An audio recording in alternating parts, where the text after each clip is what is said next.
पूजा जी, एक बात बताइए, कभी कभी ऐसा महसूस क्यों होता है कि कांग्रेस मजबूरी वाली राजनीति करने के लिए मजबूर है? क्योंकि विपक्ष में है, तो राजनीति करनी है। और मुझे ये बताइए कि क्या बीजेपी की तरफ से, जिन लोगों की तरफ से बयान दिए गए, क्या बीजेपी ने उन बयानों का खंडन नहीं किया? और साथ ही साथ अगर किया गया, और अगर साथ ही साथ पूजा जी किया गया, तो क्या कांग्रेस की तरफ से ऑपरेशन सिंदूर को बेईमानी बताने वाले लोगों की कमी है क्या? ये बताने वाले लोगों की कमी है क्या कि पाकिस्तान के साथ हमें वन ऑन वन नहीं करना चाहिए? क्या ये बताने वालों की कमी थी क्या कि पाकिस्तान के साथ बैठकर बातचीत करनी चाहिए? ये बताने वालों की कमी थी क्या? जिस दिन रात में आपको भी सबको डिफेंस के थ्रू पता चला, जिस दिन रात में पता चला कि ऑपरेशन सिंदूर लॉन्च हो चुका है, ये शहबाज शरीफ बाद में बता रहे हैं कि प्रभोज से अटैक हुआ, जिस दिन ये बात पब्लिक डोमेन में आई, चाहे पत्रकारों को चाहे नेताओं को, सारा का सारा विपक्ष लामबंदी से सरकार के साथ खड़ा था कि आप जाइए एक्शन। और नींबू मिर्ची कौन लटका रहा था फिर पूजा जी? विपक्ष के नेता सब नींबू मिर्ची कौन लटका रहा था? किसी ने, मैं जिस दिन से ऑपरेशन सिंदूर की बात कर रही हूँ, किसी ने एक शब्द नहीं कहा। नींबू मिर्ची किसी ने नहीं लटकाई उसके बाद? आप मुझे बोलने देंगे तो मैं बोलूंगी। नहीं, मैं तो पूछ रही हूँ कि नींबू मिर्ची किसने लटकाई थी, बस इतना बता दीजिए आप मुझे बोलने दीजिए। साथ में ये भी बोलिए, लेकिन साथ में ये भी बताइए मुझे बोलने दीजिए कि नींबू मिर्ची लटकाने वाला कौन था? कि प्रधानमंत्री जी को एक जॉइंट सेशन बुलाना चाहिए, चाहे 62 में अटल 27 साल के सांसद अटल बिहारी वाजपेयी ने बीच युद्ध के समय जॉइंट सेशन बुलाया था और प्रधानमंत्री को एडवाइस नहीं किया गया था, पर जवाहरलाल नेहरू जी ने कहा था कि सारी बातें सच्चाई। जॉइंट सेशन में आप स्ट्रेटेजिक बात मत कर दी, आर्मी हमें स्ट्रेटेजिक बातें बता रही है, पर जॉइंट सेशन की आज तक बात नहीं हो रही है। अब मैं सुन रही हूँ कि इमरजेंसी को कंडेम करने के लिए जॉइंट सेशन आ रहा है, पर आज तक ऑपरेशन सिंदूर का जॉइंट सेशन नहीं हुआ। आपने नहीं, जो नींबू लगाकर जो बाकायदा मजाक उड़ा रहे थे, हमारे वेपन्स का मजाक उड़ा रहे थे, जो आपके हो चाहे बिहार हो चाहे आंध्र प्रदेश बोल रहे थे, न्यूज पर तो आप चुप है, पर तो बोला जा रहा है। जवाब लेंगे पूजा जी, जवाब ले लीजिए। संसद, वहाँ प्रधानमंत्री का फर्ज नहीं, प्रधानमंत्री मेरे भी है, आपके भी है, हम सबके हैं। उनका फर्ज नहीं है कि वो देश के सांसदों को जॉइंट सेशन में ये बताएं, पर आज जलन हो रही है। शशि थरूर जी जब देश की बात कर रहे हैं, एक बार नहीं आए, एक बार ऑल पार्टी मीटिंग्स में नहीं आए। जल भुन रहे हैं राहुल गांधी, इतने इनसिक्योर क्यों है राहुल गांधी? क्या देश हम सरकार से सवाल उठाएंगे सिक्योरिटी, मतलब बहुत ही हद कर दिया अपने पास। पूजा जी जवाब ले लीजिए, पूजा जी जवाब ले लीजिए, पूजा जी जवाब ले लीजिए, बोलिएगा शाह। मतलब आप जरा देखिए, एक एक सवाल जो पूछे गए, चाहे वो सिद्धारमैया जी के बारे में पूछा जाए, या फिर उनके मंत्रियों के बारे में पूछा जाए, या हिमाचल प्रदेश के स्टेट मिनिस्टर्स के बारे में पूछा जाए, या फिर जयराम रमेश के उस बयान के बारे में पूछा जाए जिसमें वो पार्लियामेंटेरियंस का, यानी कि हमारे देश की एमपीज की तुलना बाकायदा दहशत गर्दों से कर रहे हैं, आतंकवादियों से कर रहे हैं। कह रहे वो 4 आतंकवादी घूम रहे हैं और ये जैसे वो भी घूम रहे हैं जैसे कि घूम रहे हैं। तो शर्म आनी चाहिए। किस तरह के लोग हैं ये? हाथ जोड़कर माफी मांगनी चाहिए। मैं इनकी जगह होती तो मैं सामने नहीं आती, मैं बाकायदा इस्तीफा देती कि इस तरह की पार्टी जो अपने ही लोगों को बदनाम करती है, विलिफाई करती है क्योंकि वो देश के लिए बोल रहे हैं, मैं उस पार्टी का हिस्सा नहीं होना चाहती। ना सिर्फ ये, कोई भी अगर इंसान होता जिसमें जरा सी गैरत होती और देश प्रेम होता, गैरत। और आप सोचिए शशि थरूर क्या शानदार तरीके से उस बात को रख रहे हैं। हम बहुत सारी बातों में हम उनके साथ नहीं आंख से आंख मिलाकर देखते हैं।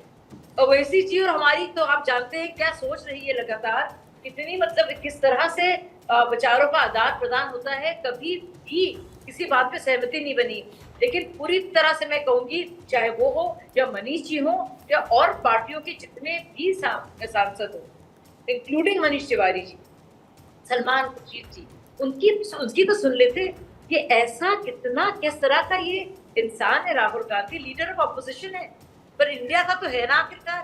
आप वो सवाल पूछवाना चाह रहे हैं जो पाकिस्तान दरअसल अपने स्लीपर सेल्स के जरिए डिसइंफॉर्मेशन कैंपेन के तहत अंतरराष्ट्रीय समुदाय से भारत से पूछवाना चाह रहा है। और आप ये नहीं रियलाइज कर रहे हैं कि इसका मतलब क्या है। और अब मैं आपको बताना चाहती हूँ, 2019 की ये बात है, बाकायदा हिना माजरी की रिपोर्ट है। उन्होंने बाकायदा, पाकिस्तान की मंत्री ने एक रिपोर्ट जिसमें भारत के खिलाफ बहुत सारी शिकायतें थी, उसमें बाकायदा राहुल गांधी का साइट करते हुए, कोट करते हुए उनकी वक्तव्य को दर्ज करके बताया है कि वहां पे तो राहुल गांधी भी ऐसा कहते हैं इस देश के बारे में, वो लेकर यूनाइटेड नेशंस गई हैं। तो ये रोल हो गया कांग्रेस का। तो शर्म क्या आनी चाहिए भाई। मुझे शर्म आती है कि ऐसी ऑपोजिशन पार्टी मेरे आए, ठीक है, मुझे शर्म आती है। आपको तो बहुत ज्यादा आना चाहिए पूजा। और सिर्फ कांग्रेस की बात मैं नहीं कर रही हूँ, कांग्रेस में इतने नेता हैं जो इस वक्त दलगत राजनीति से उठकर ऊपर आकर देश की बात कर रहे हैं, फैक्ट रिपोर्ट पूरे इंटरनेशनल कम्युनिटी को दे रहे हैं, अलग अलग कॉन्टिनेंट में जाकर कह रहे हैं ये हुआ था, ये असलियत है। खुद शहबाज शरीफ कह रहे हैं कि फजर की नमाज के वक्त से पहले हमने सोचा था कि हम लोग करेंगे, लेकिन उससे पहले ही, भोर होने से पहले ही अटैक हो गया। वो खुद कह रहे हैं। तो आप तो वो कह रहे हैं, आपने तो पाकिस्तान को भी मात दे दी। आप तो पाकिस्तान परस्ती में पाकिस्तान को भी पीछे छोड़ आया। आप इतने ज्यादा भारत विरोधी कब से हो गए? ठीक है, मोदी जी बहुत एक प्रबल आपके लिए प्रतिद्वंदी है। ठीक है पूजा जी, आपका जवाब लेने से पहले, पूजा जी एक बार आपका जवाब लेने से पहले जरा एक बार सेठी साहब आपके पास आना चाहूंगी, फिर संजय राणा जी आपके पास। सेठी साहब, जिस तरीके से अभी एक कांग्रेस की तरफ से बार बार ये कहा जा रहा है कि ये पॉलिटिकल स्ट्राइक थी, पॉलिटिकल माइलेज बीजेपी इसका लेने की कोशिश कर रही है, पॉलिटिकल क्रेडिट लेने की कोशिश कर रही है, सियासत के लिहाज से क्या कांग्रेस इस क्रेडिट पॉलिटिक्स को आधार बनाकर बीजेपी को घेरने का प्लान बना रही है? क्योंकि जाहिर है कि जन समर्थन बीजेपी के लिए बढ़ रहा है और वो चुनावी राज्यों में प्रधानमंत्री मोदी के दौरे से देखा भी जा सकता है। बीजेपी को उसका फायदा होगा या नहीं होगा वो एक दूसरी बात है, लेकिन क्या कांग्रेस को इस बात का डर है कि बीजेपी इसका क्रेडिट लेते हुए चुनावी फायदा उठा लेगी? नहीं, देखिए, सबसे पहली बात तो ये है कि ये हमारे देश का मामला है।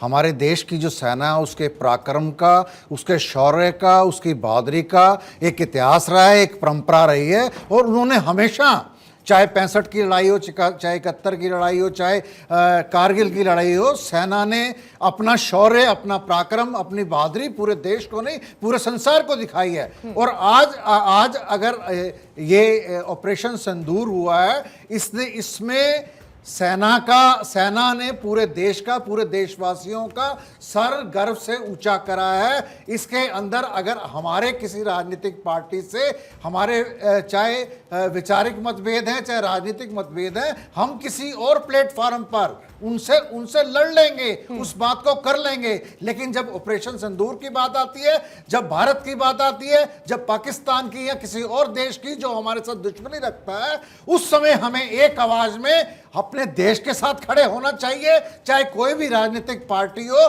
अपने पॉलिटिकल पार्टी से ऊपर उठकर, अपनी राजनीतिक पार्टी से और अपनी राजनीति से ऊपर उठकर, चाहे मैं किसी और पार्टी को बिलोंग करता हूं, चाहे कांग्रेस को बिलोंग करता हूं, लेकिन इंडिविजुअली मैं भारतीय हूं और मुझे अपना भारतीय होने का फर्ज अदा करना पड़ेगा। यह हर व्यक्ति को, हर नेता को, हर राजनीतिक पार्टी को सोचना पड़ेगा, तय करना पड़ेगा और फैसला करना पड़ेगा। क्योंकि जो देश है वो राजनीति से और राजनीतिक पार्टियों से बहुत बड़ा है। और क्योंकि अभी पूजा जी ने अटल बिहारी वाजपेयी का ही जिक्र किया था, तो मुझे उनकी वो लाइनें और उनका वो भाषण जो काफ़ी वायरल रहा है हमेशा से कि पार्टियां आती रहेंगी, जाती रहेंगी, सरकारें आती रहेंगी, बिगड़ती रहेंगी, बनती रहेंगी, लेकिन ये देश रहना चाहिए, इस बात का ख्याल रखा जाए।